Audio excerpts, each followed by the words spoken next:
Welcome to my channel gardening with Ruchika. जय श्री कृष्णा दोस्तों। और जैसा कि आप जानते हैं कि जून का मंथ चल रहा है, बहुत ही प्रचंड गर्मी है इस समय। और ये देखिए मेरा करी पत्ते का प्लांट कितनी अच्छी ग्रोथ है। तो इस समय जो मैं इस हमारे चैनल पे जो रेंज चल रही है वो है समर फ्लावरिंग प्लांट सीरीज़ चल रही है, और उसमें नेक्स्ट जो है वो है हिबिस्कस। तो हिबिस्कस एक ऐसा फ्लावरिंग प्लांट है जो कि आपको गर्मियों में खूब अच्छी फ्लावरिंग देता है। बहुत ही मतलब इसकी हर एक ब्रांच पे आपको बर्ड्स मिलेंगी। अगर आप देसी हिबिस्कस लगाएंगे तो वो भी आपको निराश नहीं करेगा, और हाइब्रिड हिबिस्कस भी आपको नहीं निराश करेगा। बहुत अच्छी फ्लावरिंग होती है, दो दो तीन तीन बर्ड्स एक साथ होती हैं। तो इसको ज़रूर अपने गार्डन में जगह दीजिए। इसका नाम होता है, बोटेनिकल नेम इसका होता है हिबिस्कस रोज़ा सिनेंसिस या गुड़हल। गुड़हल का जो फूल होता है ना, वो दुर्गा पूजा में माँ दुर्गा का प्रिय फूल है, और इसको ज़रूर हमें उन्हें अर्पित करना चाहिए। तो हमें गुड़हल का फूल अपने घर में ज़रूर लगाना चाहिए, गुड़हल का प्लांट, जिससे कि हम पूजा के समय माँ दुर्गा को अर्पित कर सकें। और बहुत ही अच्छा रहता है। नवरात्रों में कहते हैं विशेषकर जो है गुड़हल का फूल अर्पित करना चाहिए। तो ये देखिए, ये काफ़ी पुराना मेरा प्लांट है जो कि एक सीमेंटेड पॉट में लगा हुआ है। आप इसके लिए मिट्टी का गमला भी यूज़ कर सकते हैं, प्लास्टिक का गमला यूज़ कर सकते हैं, आप इसके लिए सीमेंट का गमला यूज़ कर सकते हैं। बस आप इसको फुल सनलाइट वाली जगह में प्लेस कीजिए, क्योंकि अगर आप इसे छायादार जगह में रखेंगे तो ये आपको पत्तियाँ तो देगा मगर फूल नहीं देगा। तो देखिए मेरे ये जो पॉट है, ये पेड़ मेरा हिबिस्कस का प्लांट काफ़ी पुराना है, और इसमें मैंने ड्रेसिना भी लगा दिया था। वो ड्रेसिना भी साथ साथ ग्रो कर रहा है, और दोनों ही प्लांट बहुत हेल्दी हैं। तो आइए जानते हैं कि हमारे पास कौन कौन सी वैरायटी हैं। ये है हाइब्रिड हिबिस्कस। ये हाइब्रिड हिबिस्कस है, और इस पे बहुत सारी बर्ड्स एक साथ हैं। तो लेकिन इसकी जो हेल्थ है वो थोड़ी सी डाउन लग रही थी, तो मुझे ऐसा लगा कि इसको रिपोर्ट करने की आवश्यकता है। अब दूसरी वैरायटी जो मेरे पास है हिबिस्कस की, ये है देसी वैरायटी। इस पे भी हर एक बर्ड पे फ्लावरिंग है, बर्डिंग है, और छोटा फूल होता है इसका फूल जो है वो थोड़ा सा छोटा होता है। लेकिन इसकी विशेषता ये है कि एक ही ब्रांच पे तीन तीन चार चार कलियाँ होती हैं, और सारी खिलती हैं, बहुत ही प्यारी लगती हैं। छोटा फ्लावर होता है, लेकिन आपको डेली दो दो तीन तीन फ्लावर ये प्लांट देता ही रहता है। तो हिबिस्कस में बहुत सारी प्रॉब्लम्स होती हैं जिनके बारे में आज हम डिस्कस करेंगे इस वीडियो में। तो मेरे साथ वीडियो के एंड तक बने रहिए, और इसमें मैं आपको बताऊंगी कि आपको कौन सी ऐसी चीज़ें हिबिस्कस में देनी चाहिए जिससे आपको भरपूर फ्लावरिंग मिले। तो आइए बात करते हैं। ये हाइब्रिड वैरायटी का जो मेरा प्लांट है, ये काफ़ी रूट बाउंड मुझे दिख रहा था, क्योंकि इसमें जो भी हम न्यूट्रिएंट्स डाल रहे थे ना, वो एब्जॉर्ब नहीं हो रहे थे। और पिछले साल का ये मेरा प्लांट है, तो इसको एक बार रिपोर्ट करना बनता है, क्योंकि जब भी आप देखिए प्लांट की जो लीव्स है वो मुड़ने लगे, या उनमें बर्ड्स येलो होने लगे, लीव्स येलो होने लगे, तो इसका मतलब है कि सॉइल में न्यूट्रिएंट्स की कमी है, मिट्टी में पोषक तत्वों की कमी है, या पानी मरता है उसकी वजह से भी लीव्स येलो हो जाती हैं, या फिर बर्ड्स गिरने लगती हैं। तो इन्हीं सब प्रॉब्लम्स की का डिस्कशन हम करेंगे इसमें। और एक और जो प्रॉब्लम होती है वो होता है कि इस पे माइट्स का अटैक होना, और वाइट कलर का एक कीड़ा होता है वो लग जाता है हिबिस्कस में। तो उसके लिए, इन सब चीज़ों के लिए हमें क्या क्या करना चाहिए। तो सबसे पहले मैं आपको बताना चाहूँगी, ये हाइब्रिड हिबिस्कस है, बहुत अच्छा प्लांट है, बहुत अच्छा इसका फ्लावर होता है, खूब बड़ा सा ऑस्ट्रेलियन हिबिस्कस कहलाता है ये। तो इसकी जो लीव्स हैं वो काफ़ी मुझे लाइट सी दिख रही थी। तो इन सब चीज़ों की वजह से इसको हमें रिपोर्ट करने की ज़रूरत है, सॉइल को थोड़ा न्यूट्रिएंट्स देने की ज़रूरत है। तो आपको मैं बताती हूँ कि सबसे पहले हम जो है बता देते हैं साथ ही साथ कि इसके लिए हमें पॉट कैसा लेना चाहिए। तो हिबिस्कस जो है वो 12 से 14 इंच का पॉट आप लीजिए, बहुत अच्छा रहता है। साथ ही साथ आप मिट्टी का पॉट ले सकते हैं, सीमेंट का, प्लास्टिक का, कैसा भी आप पॉट लीजिए। वैसे प्रेफर करना चाहिए कि आप मिट्टी वाला पॉट लें। मिट्टी का गमला हर तरह के प्लांट के लिए बहुत ही उपयुक्त होता है, बहुत ही अच्छा रहता है। तो देखिए मैं इसके साथ ही साथ मैं आपको दिखाती रहूँगी, और इसको रिपोर्ट भी करती रहूँगी, और इसको जो जो चाहिए उसके बारे में मैं आपको बताना चाहूँगी। सनलाइट की बात करें, सबसे पहले तो हम सनलाइट बता देते हैं। फुल सनलाइट वाला प्लांट है, इसीलिए प्रेफर करें कि जब भी आप इसे हिबिस्कस का प्लांट आप लेके आते हैं या लगाते हैं, आप बिगनर हैं तो कभी भी हिबिस्कस का प्लांट जो है वो दिसंबर नवंबर इनमें मत लाइए। आप लेके आइए इसे मार्च में या अप्रैल में, क्योंकि ये समर में आपको फ्लावरिंग देगा।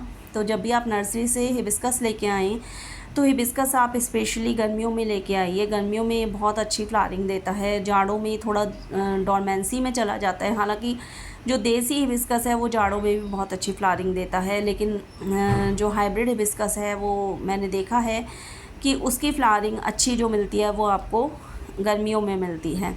अब मैं इसको रिपोर्ट करने के लिए कैसी सॉइल चाहिए, देखिए सॉइल एकदम वेल ड्रेन्ड भुरभुरी सॉइल होनी चाहिए, पोरस सॉइल होनी चाहिए। तो ये हमने ले लिया है काउडंग कंपोस्ट ले ली है और सॉइल ले ली है। दोनों चीज़ों का मिक्सचर हमने इसमें तैयार कर दिया है और इसमें हमने थोड़ा सा एप्सम सॉल्ट डाला है। एप्सम सॉल्ट डालने का रीज़न ये है, जब भी हम रिपोर्ट करेंगे तो उसको ट्रांसफ़र शॉक नहीं लगेगा। ये है सीवीड का ग्रेन्यूल्स फर्टिलाइज़र जो कि सॉइल की न्यूट्रिएंट वैल्यू को बढ़ाता है। तो सीवीड बहुत अच्छा रहता है प्लांट के लिए। सीवीड का ग्रेन्यूल फर्टिलाइज़र ज़रूर यूज़ करना चाहिए और इसको जो है आप लिक्विड फॉर्म में भी यूज़ कर सकते हैं, फॉलेज स्प्रे भी कर सकते हैं। लेकिन हमेशा ध्यान रखिए कि जो स्प्रे है ना वो आपको शाम के वक्त करना चाहिए, ना कि एकदम सनलाइट के वक्त, मतलब दोपहर में या कभी भी नहीं, शाम के वक्त आप करिए। ये है ऑर्गेनिक पोटाश जो कि मैंने थोड़ा सा ऐड करा है इसमें। साथ ही साथ आप इसमें नीम खली भी ऐड कर सकते हैं। मैं नीम ऑयल का स्प्रे करती रहती हूँ प्लांट पे, क्योंकि जो मैंने आपको बताया कि वाइट कलर का कीड़ा लग जाता है हिबिस्कस में, तो उसके लिए आप बहुत अच्छा है कि एक तो आप अपनी स्प्रे बॉटल से, जो आपकी बॉटल होती है ना, उससे आप तेज़ धार से उसका प्रेशर के संग स्प्रे करें और नीम ऑयल का स्प्रे उस पर करते रहें।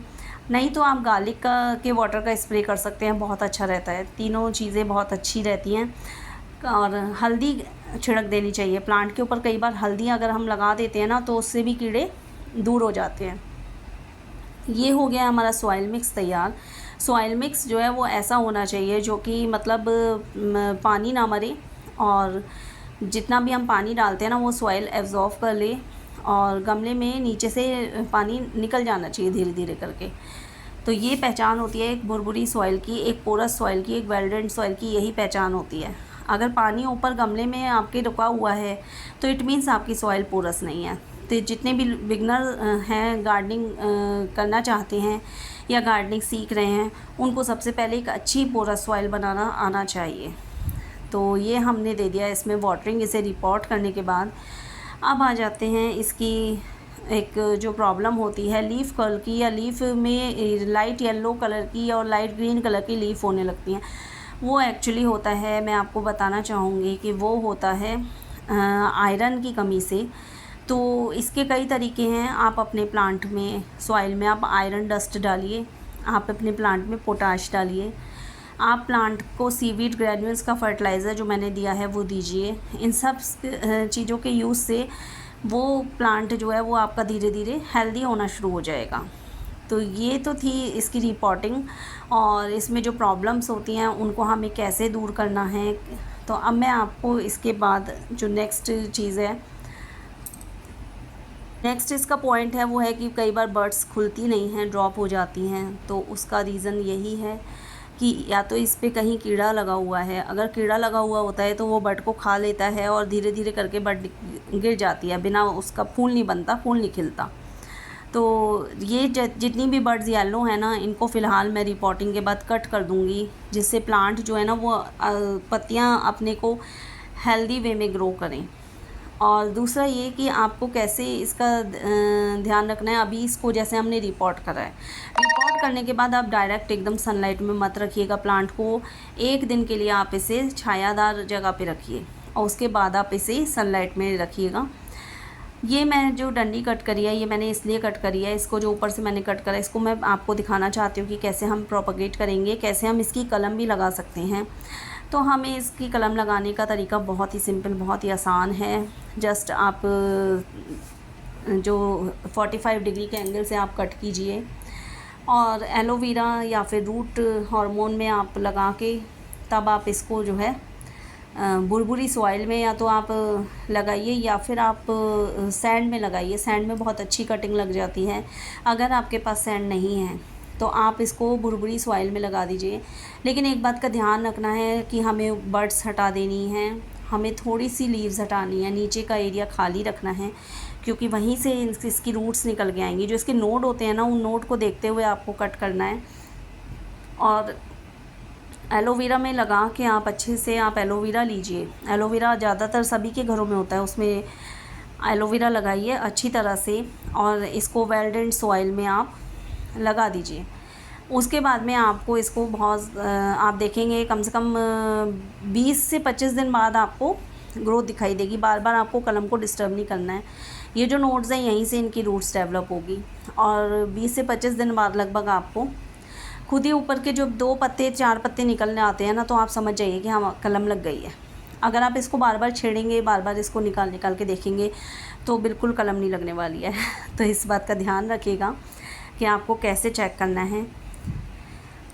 छोटा सा आप इस तरह का नर्सरी पॉट ले सकते हैं और उसमें आप लगा दीजिए, अच्छा रहता है बहुत ज़्यादा। और डेफ़िनेटली इसका रिज़ल्ट भी मैं आप लोगों के संग शेयर करूँगी। जो भी मेरा वर्क है वो आप लोगों के सामने है।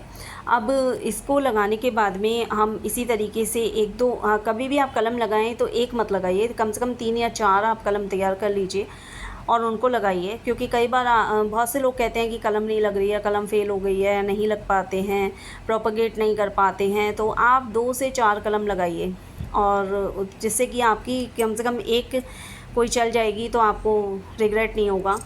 और इसी के साथ इस वीडियो को लाइक कीजिए, शेयर कीजिए, सब्सक्राइब कीजिए और जो भी आपके आसपास लोग हैं उनको सबको गार्डनिंग करने के लिए आप मोटिवेट किया कीजिए। गार्डनिंग बहुत अच्छा काम है। Happy gardening. Thank you so much.